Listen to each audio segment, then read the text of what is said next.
13 जनवरी 1404 को इंग्लैंड के राजा Henry fourth ने अपने देश में एक बहुत ही अजीब कानून लागू किया। इस कानून का नाम था एक्ट अगेंस्ट मल्टीप्लायर।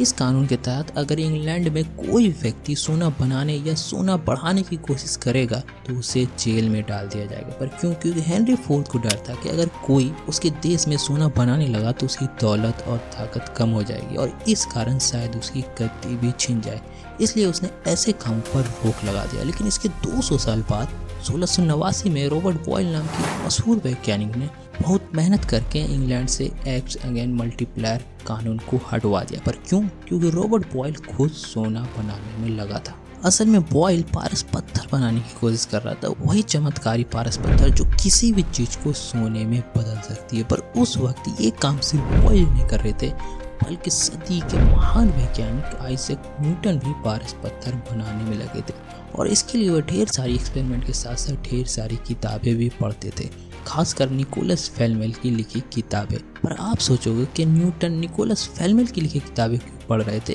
क्योंकि कहा जाता है कि निकोलस फ्लेमेल इतिहास के एकमात्र इंसान थे जिसने पारस पत्थर बना लिया था। पर निकोलस फ्लेमेल था कौन और क्या सच में उसने पारस पत्थर बना लिया था? और क्या रॉबर्ट बॉयल और आइजैक न्यूटन जैसे जीनियस लोग कभी पारस पत्थर बना पाए? और क्या कहानी है पारस पत्थर की, जानेंगे इस वीडियो में। तो कहानी शुरू करते हैं निकोलस फ्लेमेल से। 1340 के आसपास फ्रांस की राजधानी पेरिस में एक व्यक्ति रहता था जिसका नाम था निकोलस फ्लेमेल। निकोलस किताबें खरीदने और बेचने का काम करता था। कहानी कहती है कि एक दिन एक बूढ़ा यात्री निकोलस के पास एक किताब बेचने आता। वह किताब पेड़ों के छालों से बनी थी और उससे अब्राहम द जू नाम के एक ज्योतिषी ने लिखा था। किताब को देखते ही निकोलस उस किताब को खरीद लेता है क्योंकि उसने सेम किताब कुछ दिन पहले अपने सपनों में देखा था। किताब खरीदने के बाद निकोलस उसे पढ़ना शुरू करता, पर उससे घंटा को समझ नहीं आता क्योंकि वह किताब ग्रीक और हिब्रू भाषा में लिखी हुई थी। साथ ही उसमें बहुत सारे रहस्यमय सिंबल भी बने थे जो निकोलस के समझ के परे थे। इसलिए निकोलस उस किताब को समझने के लिए इधर उधर भटकते हुए स्पेन पहुंच जाता, जहाँ उसे एक विद्वान मिलता है जिसे उस किताब की भाषा और रहस्यमय सिंबल का ज्ञान था और निकोलस को इस किताब के बारे में बहुत कुछ बताता है, जिससे निकोलस उस पूरे किताब को समझ जाता है। किताब को समझते ही निकोलस एकदम से बहुत अमीर हो जाता है। वह 30 घर और बेशुमार दौलत का मालिक बन जाता है। उसके बाद वह चर्च, कब्रिस्तान, अस्पताल और गरीबों के लिए घर बनाने के लिए दिल खोल के दान देना शुरू कर देता है, जिसके सबूत आज भी मिलते हैं और जिंदगी भर ऐसे ही धार्मिक कामों के लिए दान देता रहता है। निकोलस की 88 साल की उम्र में डेथ हो जाती है, पर उसके मरने के बाद बहुत सारे लोग दावा करते हैं कि निकोलस की मौत फेक थी।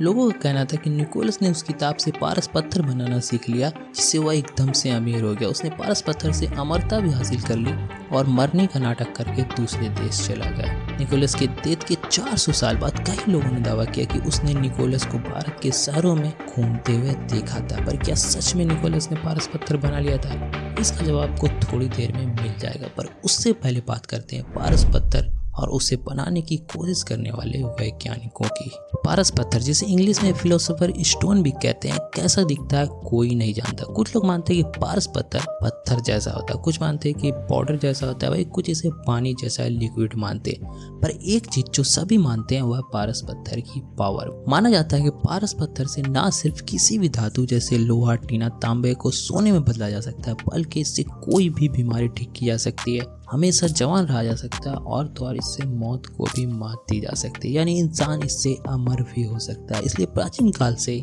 लोग इस बेशकीमती पत्थर को पागलों की तरह ढूंढते आए।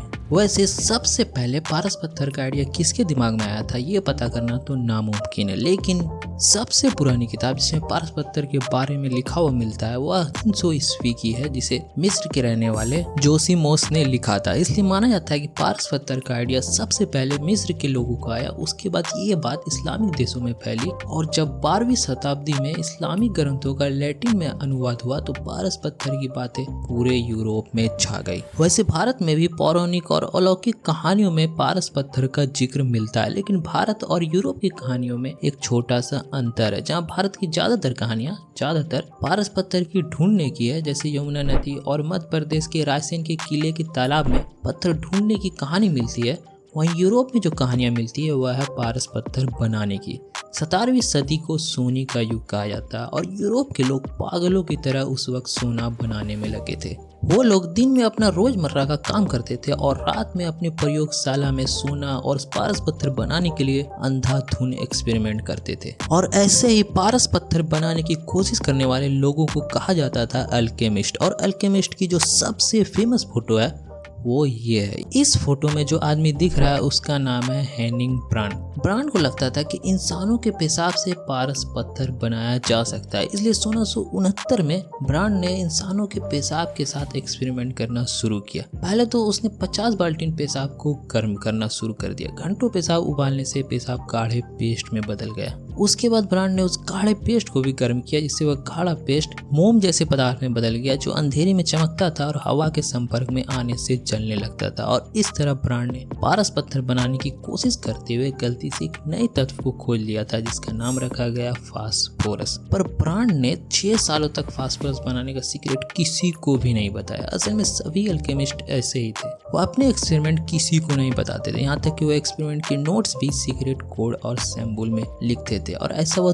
2 कारणों से करते थे। पहला कारण यह था कि कोई आम इंसान उसे समझे ना, और दूसरा कारण यह था कि कई सारे देशों के राजाओं ने ऐसे कामों पर बैन लगा रखा था, क्योंकि राजाओं को डर था कि अगर कोई सोना बनाने लगा तो उसकी ताकत कम हो जाएगी, या फिर कोई नकली सोना ही बना लेगा तो भी उसका नुकसान होगा। इसलिए कई देशों ने ऐसे कामों पर कड़े कानून लागू कर रखे थे। और एक ऐसा ही कानून था एक्ट अगेंस्ट मल्टीप्लायर्स, जिसके बारे में मैंने शुरू में आपको बताया था, जिसे हेनरी फोर्थ ने 1404 में इंग्लैंड में लागू किया था, जिसे 1689 में रॉबर्ट बॉयल ने हटवा दिया था। तो अब बात करते हैं रॉबर्ट बॉयल की। रॉबर्ट बॉयल एक मशहूर वैज्ञानिक थे। शायद आपने बॉयल्स लॉ अपने स्कूल में पढ़ा होगा। रॉबर्ट बॉयल को मॉडर्न केमिस्ट्री का जनक भी कहा जाता है। पर आपको ये जानकर बहुत इंटरेस्टिंग लगेगा कि रॉबर्ट बॉयल केमिस्ट्री के इतने बड़े के जानकार इसलिए बन पाए क्योंकि वह पारस पत्थर बनाने में लगे हुए थे। असल में अल्केमिस्ट जो होते थे, यानी जो पारस पत्थर बनाने की कोशिश में लगे थे, वो पारस पत्थर बनाने के लिए धातु के साथ बहुत सारे ऊट पटांग एक्सपेरिमेंट करते थे, खासकर पारा जैसे धातुओं के साथ।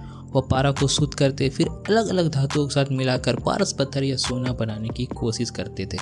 और इस तरह ये अल्केमिस्ट, जिसे खुद उस वक्त नहीं पता था कि वो धीरे धीरे केमिस्ट्री जैसे सब्जेक्ट को जन्म दे रहे, जो आगे चलकर मेरे जैसे स्टूडेंट का दिमाग का दही करने वाला था। खैर, वापस चलते हैं रॉबर्ट बॉयल पर। तो रॉबर्ट बॉयल के मिले खुफिया नोट्सों से पता चलता है कि वह 2 तरह के एक्सपेरिमेंट करते थे। पहला एक्सपेरिमेंट था सोना और चांदी बढ़ाने का, जिसे ट्री ऑफ डायना कहा जाता है। इसमें पारा और चांदी को नाइट्रिक एसिड में मिलाया जाता है, जिससे पारा और चांदी का घोल एक पेड़ जैसा बन जाता है। पर अब आप सोचोगे कि इसमें चांदी बढ़ता कैसे था। असल में कुछ अल्केमिस्ट और आ गए थे।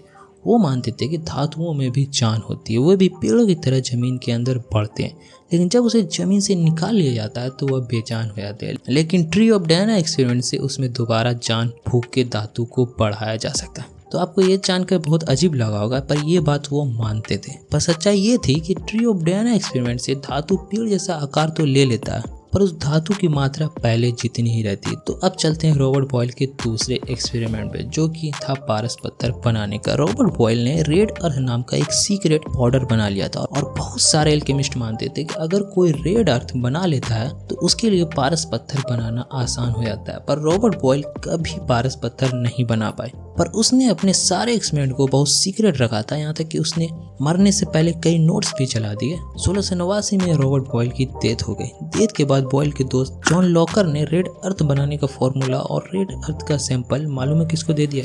सदी के महान वैज्ञानिक आइजैक न्यूटन को। आइजैक न्यूटन जो थे, उसे बॉयल से भी ज्यादा भरोसा था कि पारस पत्थर बनाया जा सकता है, इसलिए वो छुप छुप के एक्सपेरिमेंट करते थे। न्यूटन ने अपने एक्सपेरिमेंट का नोट्स भी बनाया था।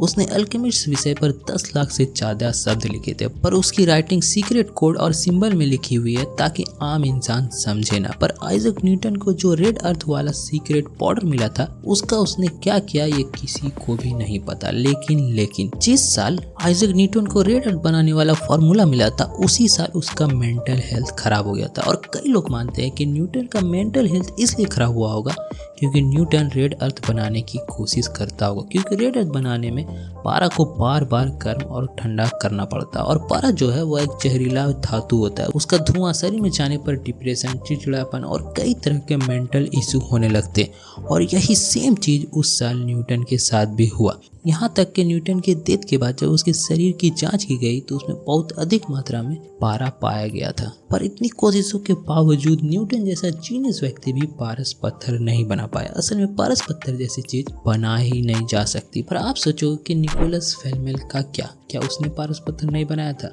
और इसका जवाब है नहीं। असल में लोग निकोलस के पारस पत्थर बनाने की कहानी इसलिए बनाने लगे थे क्योंकि वह एकदम से बहुत अमीर हो गया था और खूब दान भी देने लगा था, और लोग समझ नहीं पा रहे थे कि उसके पास इतना धन दौलत आया कहाँ से। इसलिए लोगों ने निकोलस के अमीर होने का रीजन पारस पत्थर को मानने लगे। असल में उस समय यही होता था, जैसे अभी किसी के पास बहुत सारा पैसा हो पर आया कहाँ से ये किसी को मालूम नहीं है तो लोग कहने लगते हैं कि 2 नंबर का धंधा करता हुआ। ये सेम चीज उस समय होती थी, बस लोग 2 नंबर की जगह एल्केमिस्ट और पारस पत्थर जैसे शब्द बोलते थे। और इसका सबसे अच्छा उदाहरण है राजा रायसिंह। राजा रायसिंह के किले के तालाब में पारस पत्थर होने की इतनी कहानियां इसलिए बनी क्योंकि उसके पास बेशुमार धन दौलत था। ठीक उसी तरह निकोलस के अमीर होने की वजह से उसके पास पारस पत्थर होने की कहानियां बनी। पर सवाल उठता है कि निकोलस आखिर एकदम से अमीर कैसे हो गया? वो तो कोई राजा नहीं था। असल में निकोलस ने 1368 में पेरेनेल नाम की एक महिला से शादी की थी। पेरेनेल जो है वह निकोलस से 10 साल की बड़ी थी, पर साथ ही उसकी 2 शादी पहले भी हो चुकी थी और उसके पहले दोनों पतियों की डेथ हो गई थी। इस कारण दोनों पतियों की संपत्ति और पैसा पेरेनेल को हिस्से में मिला था। और जब पेरेनेल की शादी निकोलस से हुई तो उसके सारे संपत्ति का मालिक निकोलस हो गया। निकोलस और पेरेनेल की कोई संतानें भी नहीं थी, इसलिए उसने अपना सारा पैसा धार्मिक कामों और गरीबों की मदद करने में लगा दिया। इस कारण उसकी डेथ के बाद निकोलस के पास पारस पत्थर होने की कहानियां बनने लगी क्योंकि लोगों को आइडिया ही नहीं था कि निकोलस के पास पैसा आखिर आया कहां से। और राइटर सब भी निकोलस की कहानियों को और बढ़ा चढ़ा कर लिखने लगे क्योंकि ये बहुत इंटरेस्टिंग था, लोग मजे से पढ़ते थे। इस कारण इतिहास के पन्नों में निकोलस पारस पत्थर बनाने वाला इकलौता इंसान बन गया। पर निकोलस की कहानियों से जो अल्केमिस्ट इंस्पायर होकर पारस पत्थर बनाने में लगे थे उसे 18वीं सदी आते आते ये बात समझ में आ गई कि पारस पत्थर बनाना असंभव है। पर तब तक अल्केमिस्ट ने धातुओं के साथ इतने सारे एक्सपेरिमेंट कर लिए थे कि साइंस के एक नए सब्जेक्ट का जन्म हो गया जिसे आज हम केमिस्ट्री के नाम से जानते हैं। तो अल्केमिस्ट लोग कभी पारस पत्थर नहीं बना पाए, पर उसने दुनिया को बहुत कुछ दिया, जैसे पारस पत्थर की ढेर सारी कहानियां जिसके बिना बचपन अधूरा रह जाता और ढेर सारी खोजें जिसके बिना साइंस अधूरा रह जाता।